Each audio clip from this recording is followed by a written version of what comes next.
The city, a throbbing artery of neon and noise, choked. A sudden silent surge plunged millions into an abyss of darkness. Skyscrapers, once proud titans, became jagged silhouettes against the inky canvas. Cars screeched, horns blared in a cacophony of confusion. The blackout had begun. In the suffocating darkness, fear spread like a virus. Street lights, the city's comforting guardians, were extinguished, leaving behind only an unnerving void. The air, usually thick with exhaust fumes and the scent of ambition, now carried a chilling whisper of vulnerability. Tonight, the city was a predator's playground. From the depths of a forgotten alley, a figure stirred. He moved with an unnerving grace, a predator awakening to the scent of prey. His eyes, two glowing embers, cut through the darkness, drinking in the fear that now saturated the air. A slow, almost predatory smile spread across his lips. The blackout was his hunting ground. He was a creature of the night, ancient and eternally thirsty. The city's darkness was his cloak, the blackout his accomplice. Tonight, the concrete jungle would become his feeding ground, and he, the apex predator, would feast on the terror that pulsed within its veins. Panic erupted like a wildfire. People stumbled through the darkness, their cries swallowed by the oppressive silence. Rumors spread like rats through the alleys, whispers of a city gone mad. The blackout was no mere power outage, it was a descent into primal fear.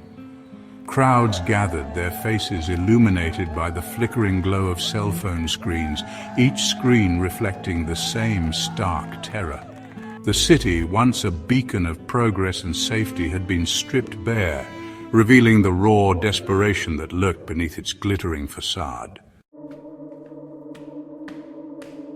Detective Harding, a man hardened by the city's underbelly, felt a familiar unease grip him.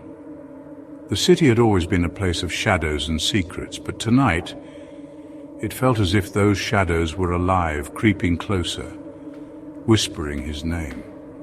He had walked these streets for years, seen the worst humanity had to offer, yet something about this night was different. It was as if the city itself was holding its breath, waiting for something terrible to happen.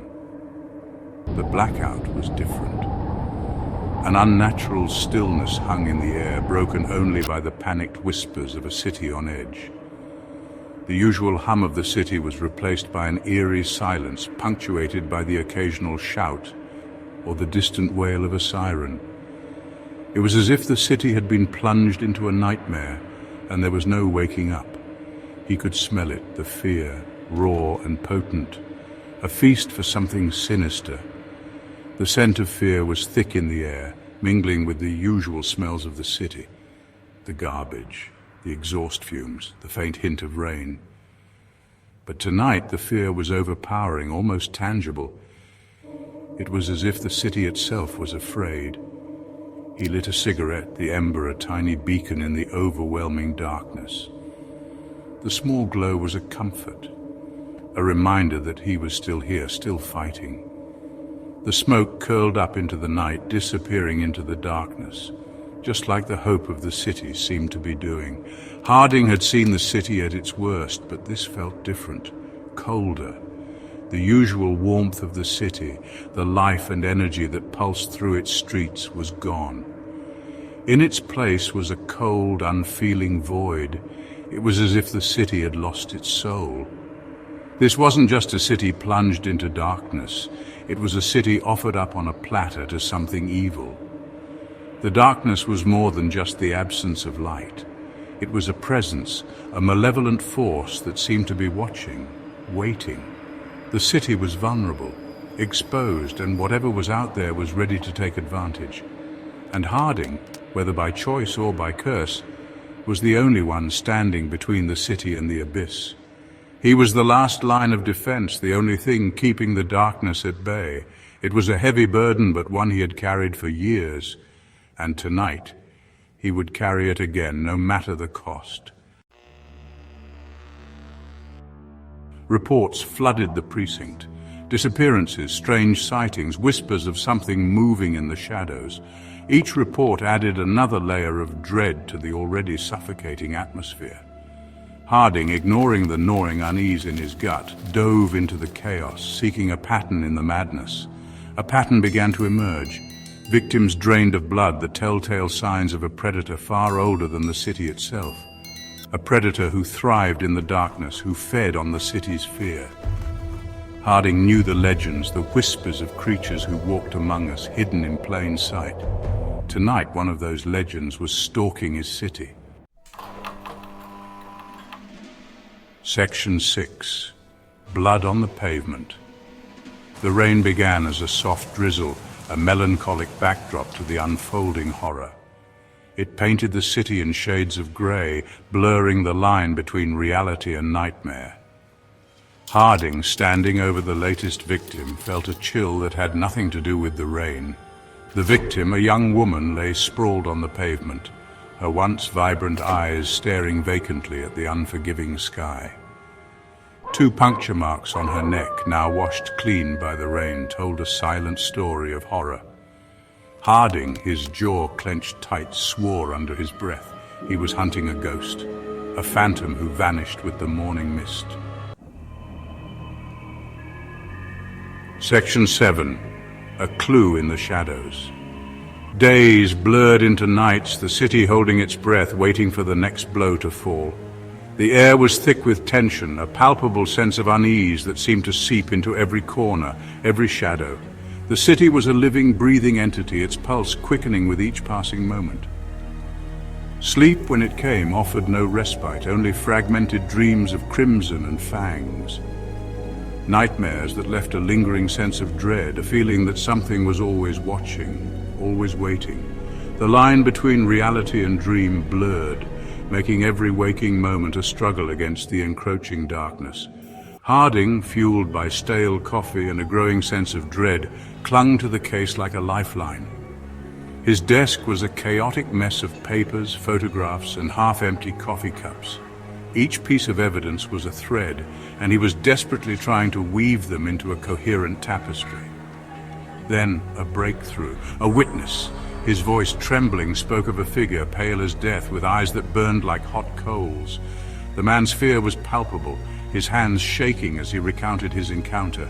He described the figure's unnatural presence, a sense of malevolence that seemed to radiate from it. He spoke of an unnatural speed, a presence that chilled him to the bone. The figure moved with a fluidity that defied explanation, appearing and disappearing like a wraith. It was as if the shadows themselves were alive, conspiring to hide this entity from the light. Harding listened, his mind racing, piecing together the fragments of a terrifying puzzle. Each word from the witness added a new piece to the picture, a picture that was becoming increasingly horrifying. He scribbled notes furiously, his thoughts a whirlwind of possibilities and fears. He was no longer hunting a ghost, he was hunting a monster, a creature that defied logic and reason, something that lurked in the shadows and fed on fear. Harding's resolve hardened. He knew that to catch this monster, he would have to become as relentless as the darkness itself. Section 8. Confrontation at midnight. The abandoned church loomed before him, its stained glass windows like the eyes of a watchful gargoyle. Inside, Harding could feel it, a presence, cold and calculating, watching his every move. He drew his gun, the metal cold against his palm, a meager comfort in the face of the unknown. "Come out," Harding's voice echoed in the cavernous space, a lone sound in the oppressive silence. "I know you're here." A low chuckle, devoid of humor, echoed from the altar. The creature emerged from the shadows, its eyes 2 burning embers in the darkness. It was time for the hunter to face his prey. Section 9. Unresolved Shadows. The air crackled with tension, the silence broken only by the pounding of Harding's heart. Every beat echoed in his ears, a reminder of the stakes at hand. The city, cloaked in darkness, seemed to hold its breath, waiting for the inevitable confrontation. Harding's mind raced, memories of past encounters flashing before his eyes. He knew this night would be different, a turning point in the battle against the shadows that haunted the city. He raised his gun, his finger tightening on the trigger. The weight of the weapon felt heavier than ever, a burden of responsibility and fear. He could feel the cold metal against his skin, a stark contrast to the heat of the moment.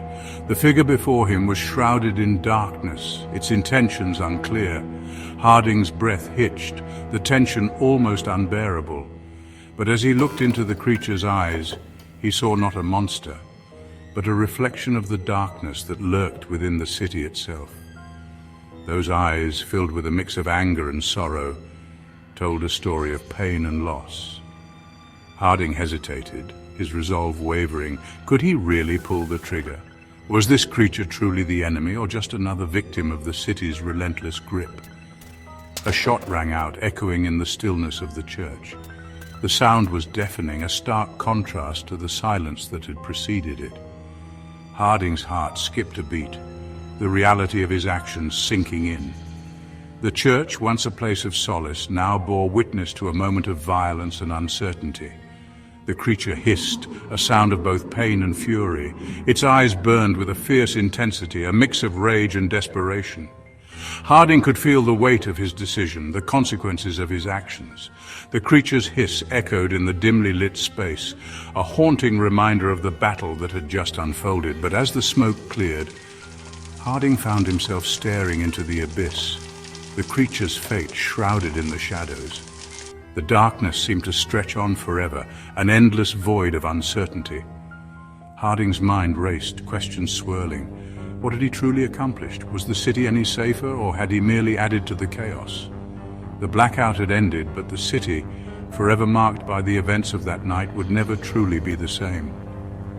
The shadows lingered, a constant reminder of the darkness that lay just beneath the surface. Harding knew that the battle was far from over, and that the city's true enemy was still out there, waiting. The night had changed everything, and the echoes of that fateful encounter would resonate for years to come.